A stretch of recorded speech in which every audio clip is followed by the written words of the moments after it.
Obviously TRS. TRS ఎందుకని?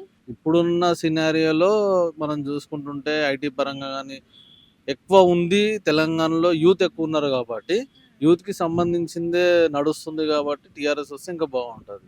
ఎక్కువ యూత్కి ఎక్కువ జాబ్స్ కానీ ఏదైనా కానీ ఇంప్లిమెంటేషన్ అవుతుందని టీఆర్ఎస్ వస్తే బాగుంటుంది అనిపిస్తుంది. మీరు ఇక్కడ హైదరాబాద్ లో ఎక్కడ ఎక్కువ అబ్జర్వ్ చేశారు? ఏ సైడ్ ఎక్కువ డెవలప్మెంట్ అయింది అనుకుంటున్నారు? ఏ సైడు అంటే ఏరియా పరంగా ఒక్కో సైడ్ అవుతూనే ఉంది. ఏ కాన్స్టిట్యుయెన్సీకి ఆ కాన్స్టిట్యుయెన్సీ అవుతుంది అన్ని ఒకేసారి కావాలంటే ఆల్మోస్ట్. కూడా టైం పడుతుంది. పడుతుంది అంటే కొద్దిగా ఏదైతే ఇంపార్టెంటో దాని పరంగా ఫస్ట్ ట్రాన్స్పోర్ట్ మెయిన్. మన హైదరాబాద్లో చూసుకుంటే ట్రాన్స్పోర్ట్ అది అవుతుంది. ఇప్పుడు ఆల్మోస్ట్ 50% వరకు అయితే మనకి ట్రాఫిక్ లెస్ అవుతుంది. మెట్రో మెయిన్ వల్ల ఓవర్ కొంచెం మెట్రోస్ కానివ్వండి, ఫ్లైఓవర్స్ కానివ్వండి, ఆల్మోస్ట్ 50 వరకు ఫ్లైఓవర్స్ వచ్చాయి ఈ పీరియడ్లో అంటే చాలా గ్రేటే. ఆల్మోస్ట్ ట్రాఫిక్ అయితే మనకి ఏమంత ఇబ్బంది అయితే లేదు. అందులో ఇప్పుడు ఇందిరా పార్క్ దగ్గర అదైతే మేజర్ 45 మినిట్స్ జర్నీది మనకు ఒక 5-10 మినిట్స్లో అయిపోతుంది. ఐటీ రంగానికి వస్తే అన్న ఐటీ పరంగా వస్తే కూడా చాలా బాగానే ఉంది. ఇది వరకు ఎప్పటికైనా మన బెంగళూరు, చెన్నై అక్కడ ప్రిఫర్ చేసేవాళ్ళు. ఇప్పుడు మన హైదరాబాద్లోనే ఇంకొద్దిగా మంచిగా ఇక్కడే జాబ్ చేసుకోవడం, ఇక్కడే చదువుకోవడము. అందులో ఇప్పుడు మనకి మెడికల్ కాలేజెస్ కూడా ఇక్కడే వస్తున్నాయి కాబట్టి యూత్ కూడా దానికి వెళ్ళడానికి చూస్తున్నాను. డెవలప్మెంట్ పరంగా అయితే కేసీఆర్ ప్రభుత్వం నుంచి 100% ఇచ్చి 100% అయితే ఉంది. 100% అని చెప్పలేము కానీ తగ్గట్టుగా అంటే కొద్ది గత వరకు. ప్రభుత్వానికి ఈ ప్రభుత్వానికి పోలిస్తే గత ప్రభుత్వానికి ఈ ప్రభుత్వానికి అంటే ఇప్పుడు కాంగ్రెస్ ఉన్నది ఆల్మోస్ట్ గవర్నమెంట్ ఎంప్లాయీస్కి ఉండే, అంటే వాళ్ళకి కొద్దిగా తగ్గట్టుగా ఉండే. ఈ ప్రభుత్వం ఏంటంటే ఇప్పుడు ఇక్కడనే కాదు ఏపీలో అయినా సరే ఏ స్టేట్కి సంబంధించిన పథకాలు కానీ ఏవో ఇంప్లిమెంటేషన్ అనేది జరుగుతుంది. మన దగ్గర ఏంటంటే మోస్ట్లీ ఐటీ పరంగానే డెవలప్ అవుతుంది. అది విద్య వైద్య విద్య అదే చెప్పాను కదా, ఇప్పుడు మన దగ్గర మెడికల్ కాలేజెస్ వస్తున్నాయి, హాస్పిటల్స్ పెడుతున్నారు. ఇక ఇక్కడే చదువుకుంటారు, వేరే ఎక్కడికి వెళ్ళి అయితే చదవరు కదా. అంటే ఒకప్పుడు చదువుకోవాలి అని అంటే వేరే దగ్గర ప్రిఫర్ చేసేవాళ్ళము. కానీ అలాంటి ప్రాబ్లం లేకుండా ఇప్పుడు వేరే కంట్రీ నుంచి కూడా వచ్చి హైదరాబాద్‌లో సెటిల్ అయ్యి ఇక్కడ చదువుకుంటూ ఉన్నారు. ఈఎఫ్ఎల్ ఉంది, తార్నాకలో English and foreign languages. Kerala నుంచి చాలా మంది వచ్చి ఇక్కడే చదువుకుంటారు. ప్రిఫరెన్స్ ఇస్తుంది జాబ్ పరంగా. యశ్వంతపూర్, బెంగళూరు వెళ్ళేవాళ్ళు ఇప్పుడు ఇక్కడే ఐటీ రంగం ఇక్కడే పెడుతుంది, ఇక్కడే ప్లాంట్స్ వస్తున్నాయి కాబట్టి ఇక్కడే జాబ్ చేస్తారు. ఇంకా వేరే ఇక్కడ నుంచి అక్కడ వెళ్ళి ఎక్కువ అకామిడేషన్ పెట్టుకొని ఎక్కువ అమౌంట్ పెట్టుకొని లీవింగ్ కల్చర్ ఎక్కువ ఉండేదానికని ఇక్కడే పెరుగుతుంది కదా. ఇప్పుడు ఇక్కడ పే హాస్టల్స్ కానీ ఏది కానీ బెంగళూరులో ఉన్నది ఇక్కడ తక్కువ ఉండే, లీవింగ్ అనేది ఇక్కడ తక్కువ, లీవింగ్ కాస్ట్.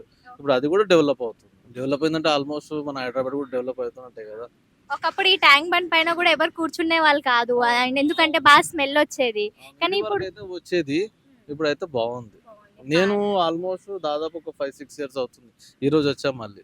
ఓహో, అన్ని డేస్ లేదు, ఏదో లంచ్ చేద్దామని కూర్చున్నా, చేసా ఇక అట్లే అప్పుడు ఎలా కూర్చున్నా. ఉండే ఇప్పుడు ఎలా ఉంది? అప్పుడంతా కొద్దిగా ఇంకా ఎక్కువ బెగ్గర్స్ ఉండేవాళ్ళు, అంత నీట్నెస్ లేకుండే, గలీజ్గా ఉండే, ఎవరేమంతా పట్టించుకునే వాళ్ళు కాదు. ఇప్పుడు కొద్దిగా నీట్ గా చేస్తారు కదా. నీట్ గా చేశారు. వర్కర్స్ కూడా చాలా వర్కర్స్ రెగ్యులర్ గా వర్కింగ్ అనేది జరుగుతూనే ఉంది. క్లీనింగ్ కూడా బాగుంది, కొద్దిగా అంత అబ్జర్వేషన్ కూడా అంత బాగుంది కాబట్టి సెక్యూరిటీ బాగుంది. First security. ఇక్కడ సెక్యూరిటీ ఉండడం వల్ల ఇదంతా కంట్రోల్ ఉంది, లేకపోతే అంత ఉండేది కాదు. ఇదివరకు సెక్యూరిటీ లేదు, ఇప్పుడు ఉంది. నేను అండ్ అబ్జర్వ్ చేసింది అయితే ఇదివరకు సెక్యూరిటీ లేకుండే, ఇప్పుడు సెక్యూరిటీ ఉంది. అండ్ తెలంగాణ ప్రభుత్వం నుంచి వచ్చే పథకాల గురించి అన్న ఇక పథకాలు అని అంటే వస్తుంటాయి, ఆ పథకాలు మనం చూసుకొని అనేది మనము ఇది కావద్దు, దేనికి దానికి ఉంటుంది. అంటే చాలా మంది మాకు అది రావట్లేదు, ఇది రావట్లేదు, ఈ ప్రభుత్వం కాకుండా వేరే ప్రభుత్వం పార్టీ వస్తే ఏ బాగుంటది అని ప్రభుత్వం ఒకటే, ఒక ప్రభుత్వం గురించి ఇంకో ప్రభుత్వం చెప్తూనే ఉంటుంది, అది కామన్. అది మనకు కావాల్సిన వర్క్ అవుతుందా లేదా అనేది చూసుకోవాలి. ఏదే కానీ అట్ ఎ టైం రాదు, అనుకుంటారు, అది రాకపోయినంత మాత్రం రాదని లేదు కదా, రావచ్చు. ఎక్కడన్నా మీరు ప్రాపర్ ఎక్కడ? మాది మహబూబ్ నగర్, కానీ ఇక్కడే వచ్చి ఉన్నాము ఆల్మోస్ట్ 20 ఇయర్స్ అవుతుంది. అక్కడ ఎమ్మెల్యే ఎవరన్నా? శ్రీనివాస్ గౌడ్. అక్కడ కూడా చాలా డెవలప్ అయింది.